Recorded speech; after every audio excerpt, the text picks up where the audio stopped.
What's up, everybody? Welcome to the Johnny I Pro Show. Special guest right here, Cappadonna. Welcome to the show. You know how we do. What's good? Cappuccino Gambino, WU TANG in the building, Killer Bees on the swarm, man. It's what we do. It's been a great year. I gotta say, it's an absolute honor also being here with Supreme Jeans. I gotta say, tonight it goes down the final Chamber Tour in Toronto. What's the first thing that comes to your mind when you think of Toronto? The Leaf. The Leaf. Nah, the Leaf, you know what I mean? Because it's like that's the first symbol you see, you know what I mean? And it represents Canada. And to me, you know, the Leaf is everything because from that leaf, you know, we get a lot of benefits, man. You know, you get the vegan aspect of it. You get the cannabis aspect of it, you know what I'm saying? And shit, hey, I gotta stay on my greens, man. You know what I'm saying? So yeah, exactly. I mean, I love Toronto. I love Canada, Montreal, Vancouver, all of the spots and hip hop here.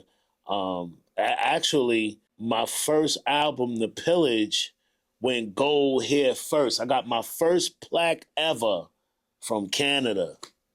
You know what I'm saying? So that meant a lot to me, a whole lot to me. And you know, I thank my Canadian fans, man, for coming through and showing that, you know, unfailing support, man. And, you know, for us to be back here for the final Chamber Tour, even after 30 years later, it's just a blessing. It can't be measured.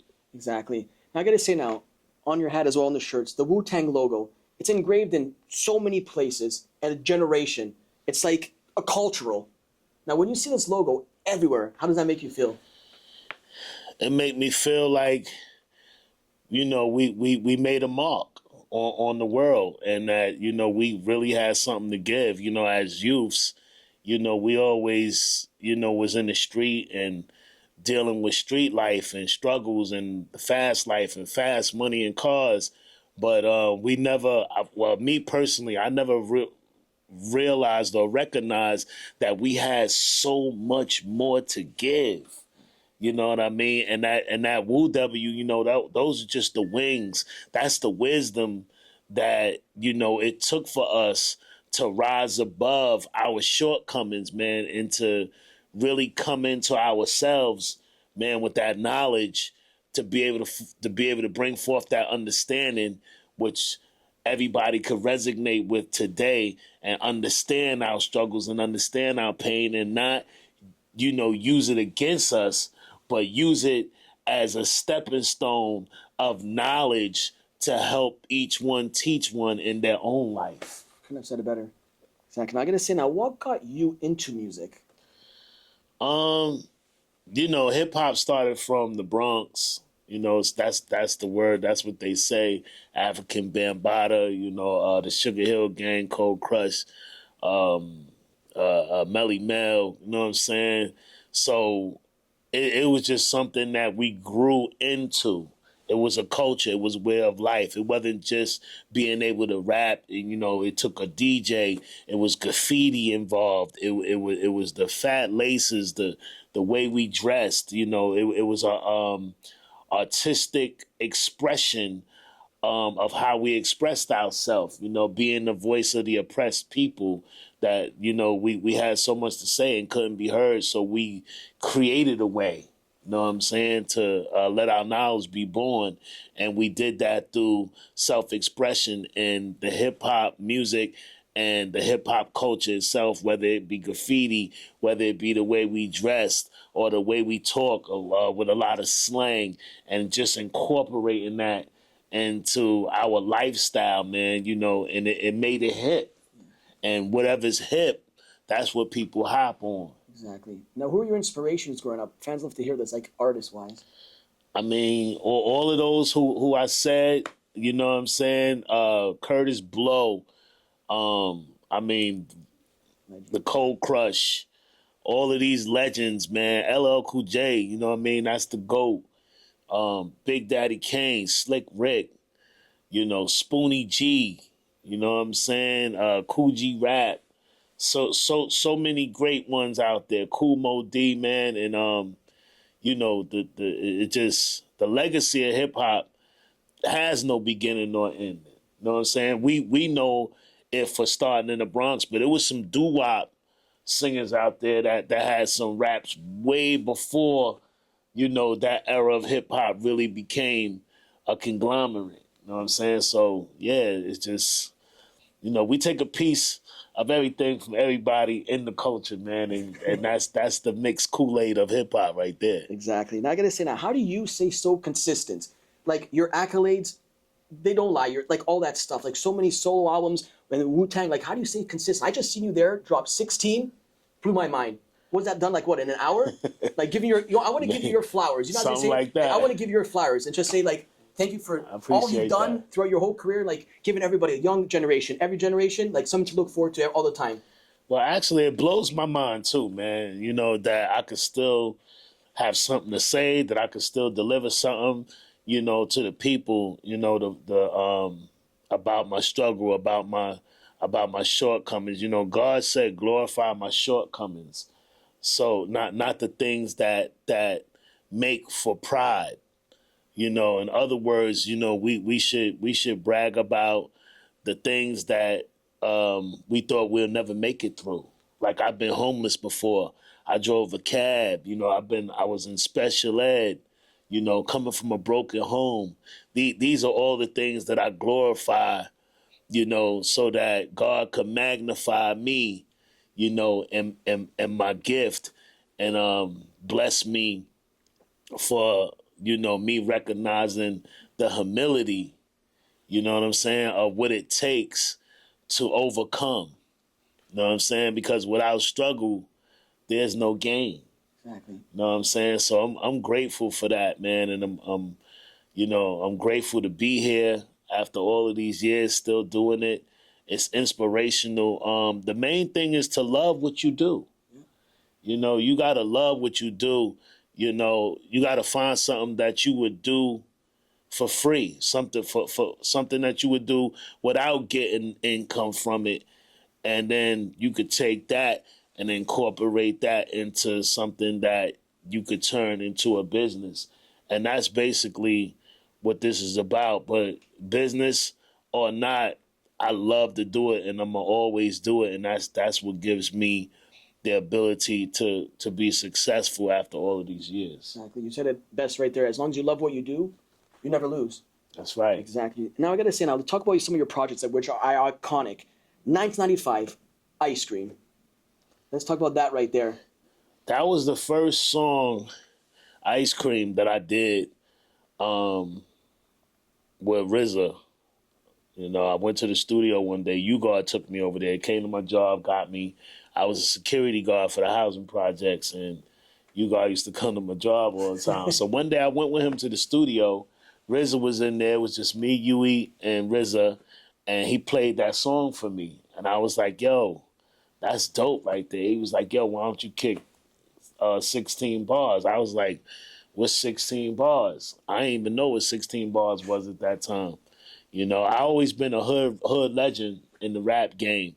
But at that point, I was kind of falling back from hip hop. I was more focused on my job, more focused on making career moves. And so I did the verse. He said, just rap, and I tell you when to stop. So it took about 15 minutes, 20 minutes. I laid that verse down. Ray and Ghost's verse was already on there. And then Meth came in 15 minutes later and he put that hook. And I was amazed to see him do that hook. You know, I was like, wow, this is crazy. I didn't want to have nothing to do with it. First of all, to me, my brothers were professionals. You know, I seen them on the TV while I was incarcerated on Rikers Island. So, you know, I never had a jealous bone in my body, man. I was so happy for them. I never thought that I would be chosen as one of the members, you know, to come participate with them at their professional level. You know what I'm saying? I didn't even, like I said, I didn't even know what 16 bars was. But lo and behold, Ice Cream became a single off the Built for Cuban Links album, Raekwon, Ghostface. And yeah, the rest was inevitable. I got a production deal from RZA, and the song became a single. We shot the video up in Harlem, and the rest of it in Jamaica Avenue, Queens. at the Coliseum, and it was a success. It was a beautiful success story for me, and I guess for my brothers, and for it was a beautiful intro into the world of Wu. And we're here today, selling out arenas. And we're here today, It's a selling out blessing arenas. for sure. Say now, Iron Man, Ghostface, Raekwon, perhaps one of my favorites as well. How did it all come about? Well, Ghostface is the scientist behind Iron Man, and that's it's iron sharpening iron, steel sharpening steel. You know what I mean? So yeah, he was the best Noah to put that together. Of course, with RZA production and a little bit of True Master. I mean, them dudes right there know how to paint vivid pictures. Ghost is one of the best storytellers of our time. You know what I'm saying? So, yeah, I was again honored that he would invite me into that project. You know what I'm saying? So I'm grateful for that. Big up the Ghostface Killer. Big up Ghostface. We're going to be rocking tonight out here in Toronto. You know what I'm saying? It's Yes. 2025. Still kicking. Business as usual. Yes, Yes, sir. sir. Yes, sir. I gotta say, now your debut was on Wu Tang Forever. Okay. I believe so there. Now let's talk about that right there. Well, my debut was on the Built for Cuban Links album. Yeah. And then You know it's what I'm as saying? well. So as well here it says now that making of the Wu Tang Forever itself. How's that for you just now, like being a part of it? Well, the Wu Tang Forever, the conglomerate, that was really special too. Like I said, they didn't have to choose me to be a part of that team. They gonna always and forever be Wu Tang to me. You know what I'm saying? Even looking from the inside, from the inside out and from the outside in, I just see them as a force on their own. I'm just an additive. You know what I'm saying? I was a hood legend, and they chose me to be a part of that, man. So all the albums that I was able to participate in, I'm just forever grateful for being able to, have that position that RZA would even see something in me that I ain't even see in myself. And, to see it all come to fruition, I mean, what more can you ask for?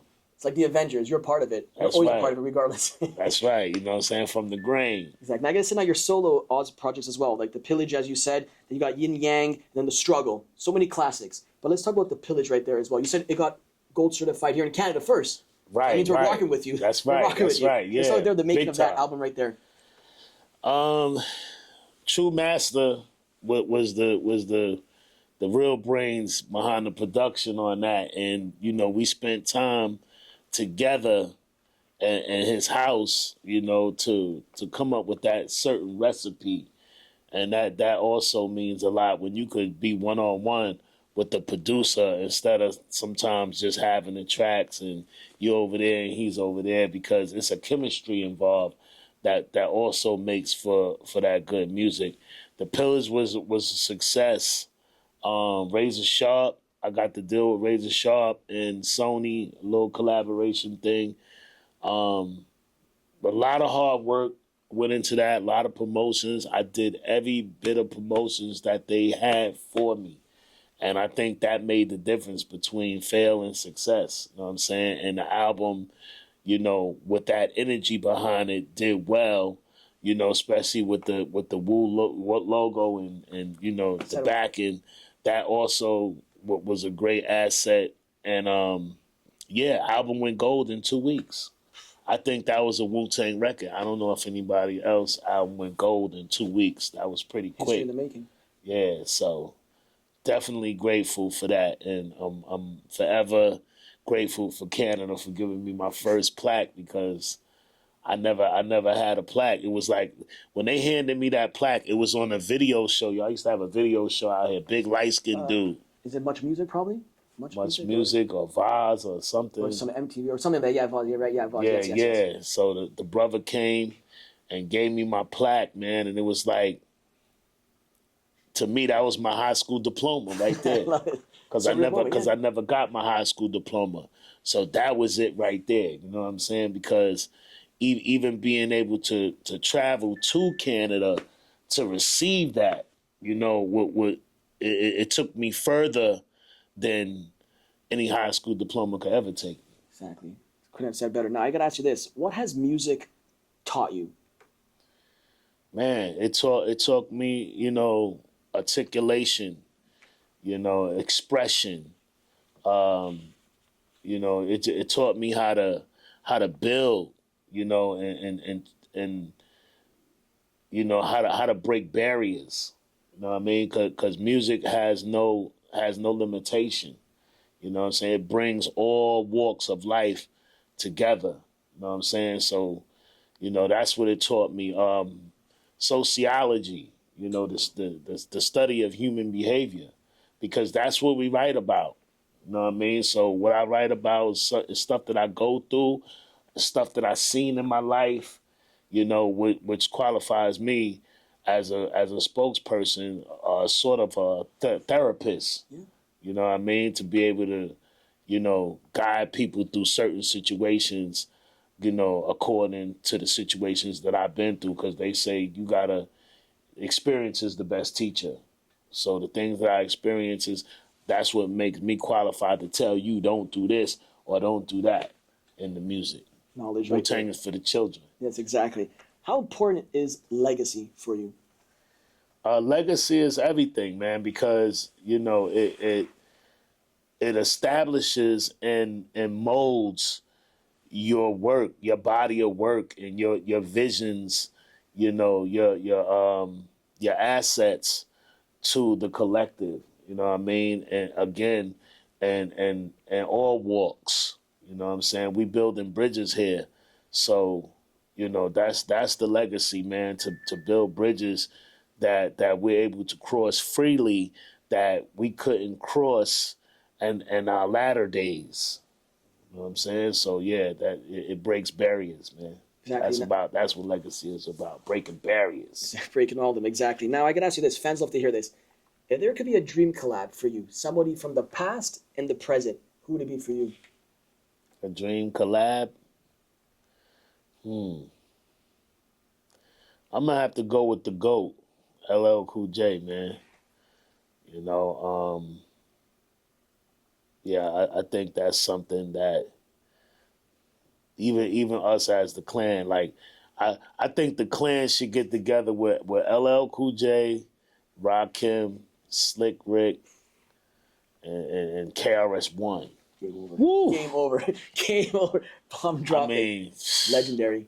do anything like that, man, and it could just be, way above expectation. Exactly.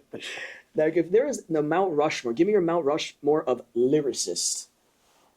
So four of them. You go five, it's Mount Rushmore. Let's say Canada edition, five, four, I whatever. mean, when I look at it from my era, Of course. you know what I mean, from my era, so I put Nas in there, Mobb Deep, EPMD. When I say EPMD, that includes Redman and Of course. Keith Murray. They had their own little team. Oh, the heavy hitters right there. Yeah, You can leave it at that. yeah, That's yeah, a good much right there. Mobb Deep, Nas, and EPMD.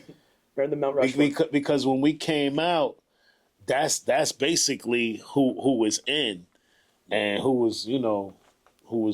was rocking with, and then Biggie and them came, but that's a whole different genre of what they came with compared to these underground artists right there. That's what I was jacking for in that time right there. So yeah, even the Locks came later.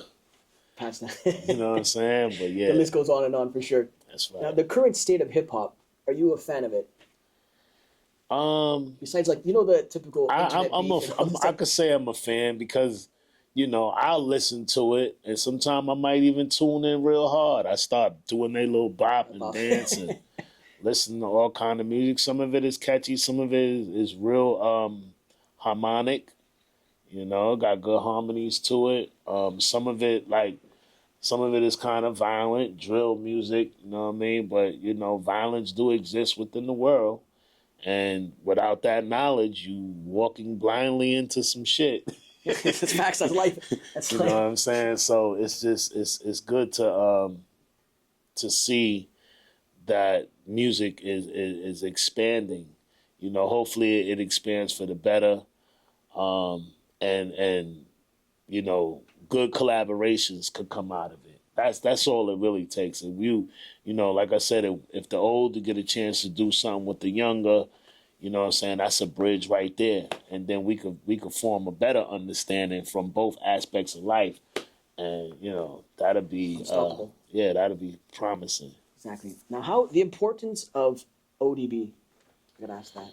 Well, ODB, he was a icon, and he was a great teacher, man. He had no father to his style, and that right there is just a symbol of artistic endeavor, because being an artist, you gotta be able to think outside the box.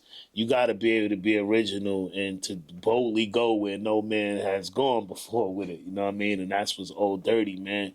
He take drink his little brew, whatever he did. We call it spirits, to get them spirits in him, and then he just live out the reality of his life through his music, man. And it was an unstoppable technique and force. He was a fearless hyena, and it took that to create the elements and to complete the Wu Tang Clan, that because it's witty, unpredictable, talent, and natural game. You know what I mean? So he brought all of that to the table. He was the best to bring it to the table in his prime. And, now that we got YDB, his son, looking just like him on stage with us, been touring with us for like 4 or 5 years now. And it's spectacular, man, that father and son could shine as one. It's the next generation. That's the best part right there. They call it the best part, which is that understanding. And that understanding is what we call the seed. That's what we call the babies. And that's ODB baby right there. So that's the best part. And you clearly could see, and you will see tonight, that the best part is still shining through. Kicking, yeah. Yeah. That's it. Listen, now you said as well, they're like his son and the generation. Let's talk about the youth now. If there's a message that you give to the youth that look up to you, look up to Wu Tang, and then they're like, I want to do what you're doing and step into your shoes. What's type of inspiration or message to the youth that you could give? You could mimic what we do, but you could never do what we do. You know what I mean? So the thing about, the youth, and my message to them is always look inward, to find yourself. You never look outward. The best part of you is inside. It's internal. You got to know yourself in order to know where you're going. Knowledge right there. Now, if there could be as well now a message to your fans that have been rocking with you since the beginning, what would it be? Just remember, man, it's nice to be important, but it's even more important to be nice. Couldn't have said it better. You know what I'm saying? So you got to be grateful, focus, on point. You know what I'm saying? Put God first, and everything you do and everything else shall be added on to you. Exactly. As we're winding down here, I got to thank you again. Now, if there's a message you could tell your younger self, what would it be right now? Congratulations on all your success. Yes, sir. Now, last question before I set it off.